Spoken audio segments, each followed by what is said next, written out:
Fola had just finished a grueling 14-hour night shift at the hospital. Exhausted, she dragged her feet home, dreaming only of her pillow and peace. But as she turned into her street, she noticed bright lights, music and crowds spilling into her yard. Confused and dizzy from fatigue, she pushed through the crowd, only to freeze in place. A full wedding was underway, right there in her backyard, and as she stepped closer, she saw the groom's face, and everything shattered inside her. Fola was the kind of woman who never complained, no matter how hard life became.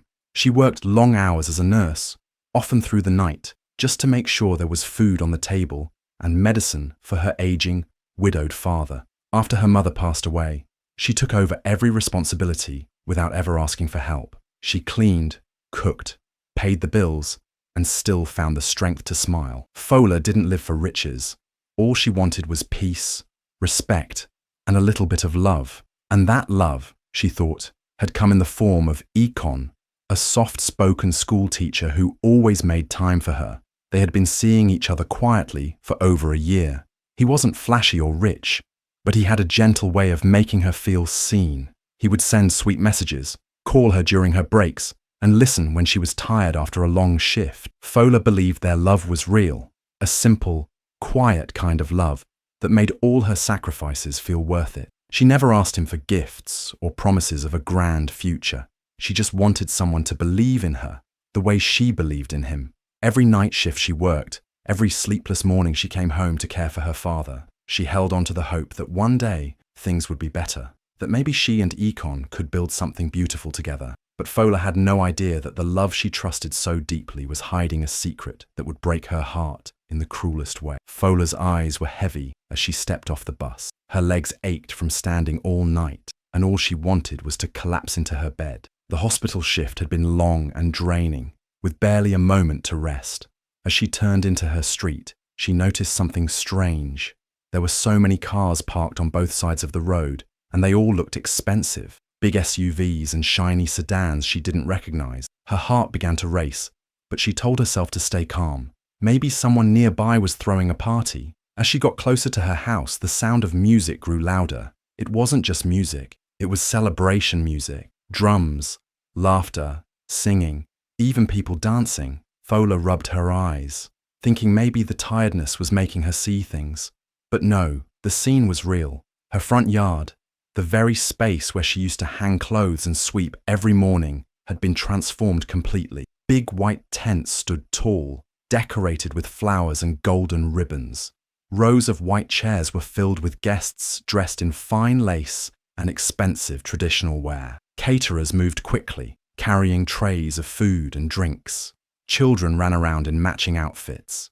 It was a full wedding. Fola stood still, unable to take a step forward. Her heart beat faster, her mind spinning. She looked around, hoping to find a familiar face, someone to explain what was happening. Her house, the place she called home, was at the center of this grand event. She forced herself to move, walking slowly through the crowd. Nobody stopped her. Some guests gave her curious looks, but most were too busy smiling and celebrating to care. She whispered to herself, "Whose wedding is this? Why is it happening here?" But no answer came. The closer she got to the front, the more her chest tightened. Something didn't feel right. Something was very, very wrong. Fola pushed through the crowd slowly, still trying to understand what was happening. Her heart was beating so fast she could hear it in her ears.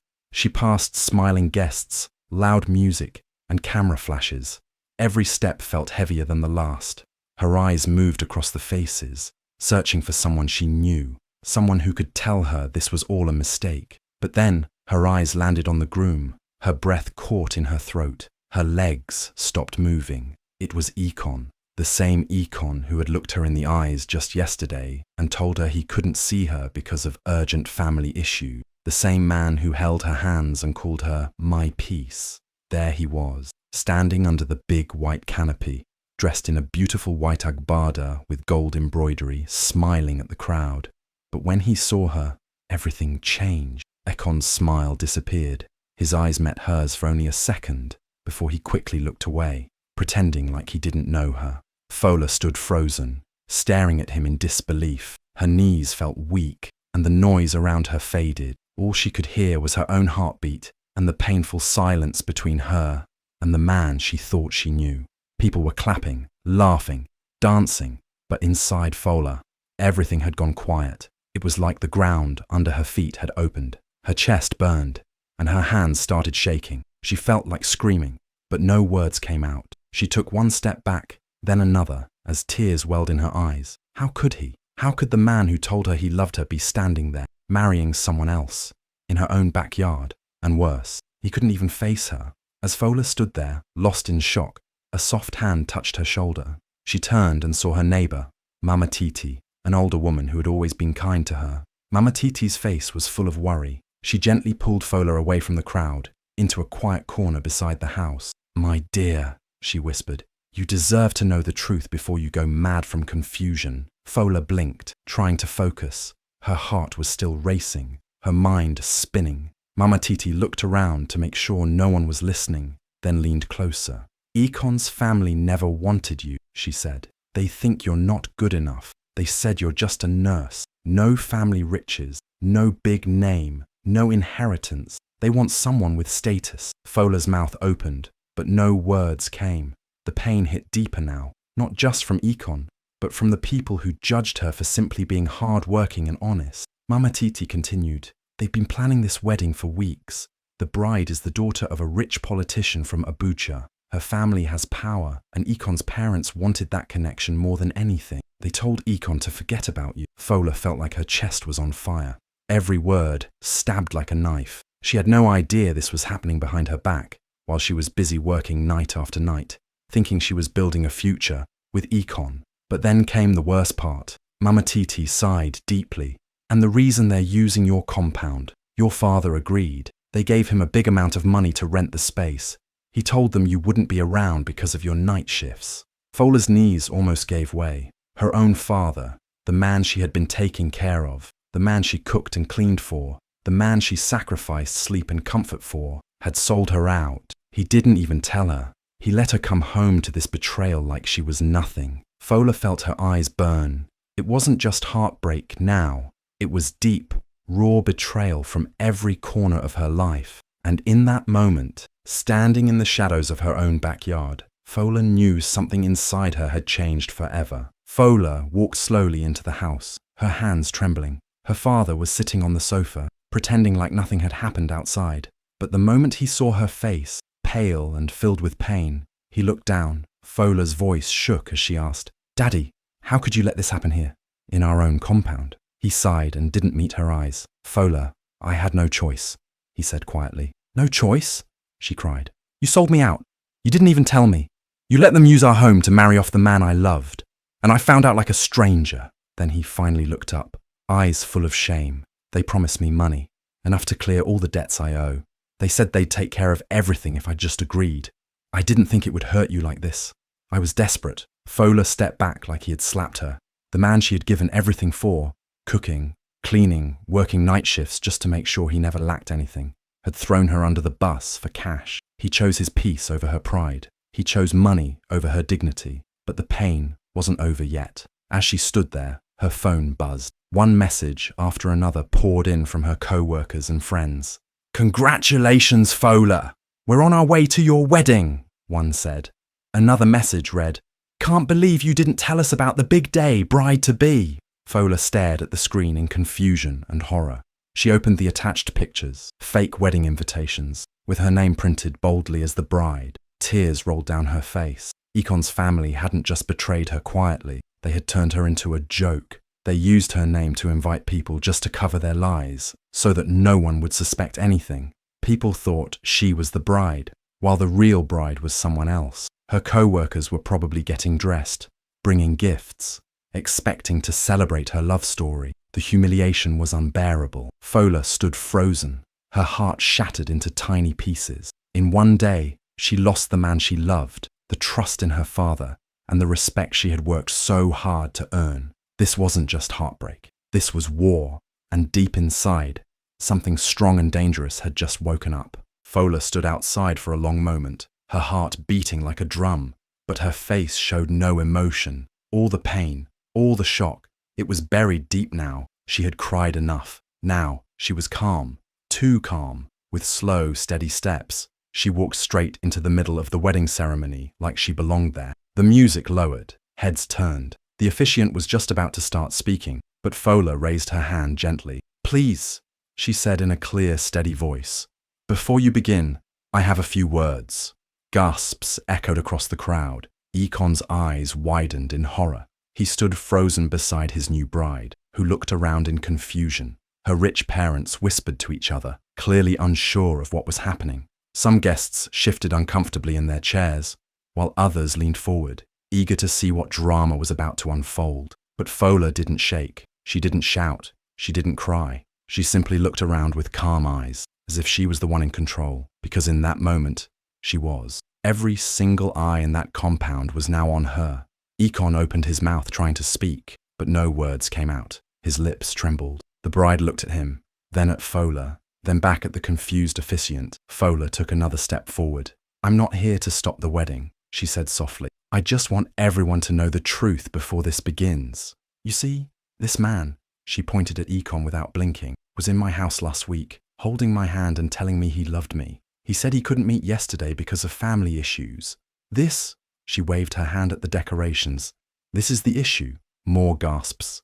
Murmurs filled the air like buzzing bees. The bride's mother clutched her purse tighter. The groom's relatives looked down, embarrassed. Fola smiled, but it wasn't a happy smile. It was the kind of smile that said, "I'm hurt, but I'm still standing. I just wanted you all to know," she finished.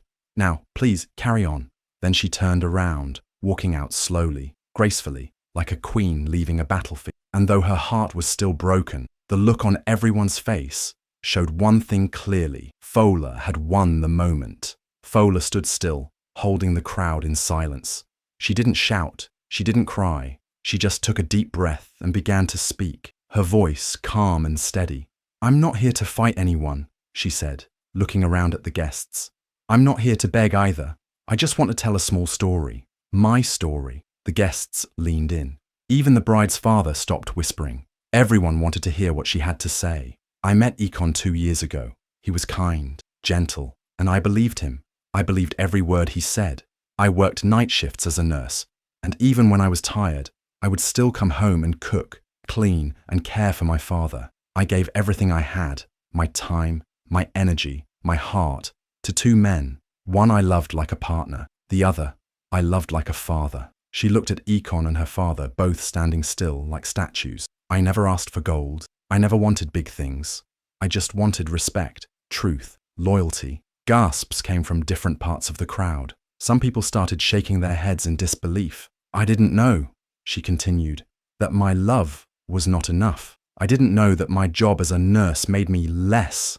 But today, I see everything clearly." She reached into her small handbag and pulled out a white envelope. She held it up. "This is a letter from a global health organization. They are honoring me. Yes, me, the same woman who is just a nurse, for saving over 150 lives during the last disease outbreak. The same letter has now been shared all over social media. People around the world are celebrating me." She turned and looked straight at the bride's parents. "You wanted a wedding filled with wealth, but what you don't know is that dignity, hard work, and love are richer than gold." Then she placed the letter on the table beside the wedding cake and stepped back. Nobody spoke, not even the officiant. The only sound was the soft rustling of the wind. And just like that, with calm words and quiet truth, Fola didn't just take back her power. She owned the whole moment. The moment Fola stepped back and placed the letter down, silence filled the air. But it didn't last long.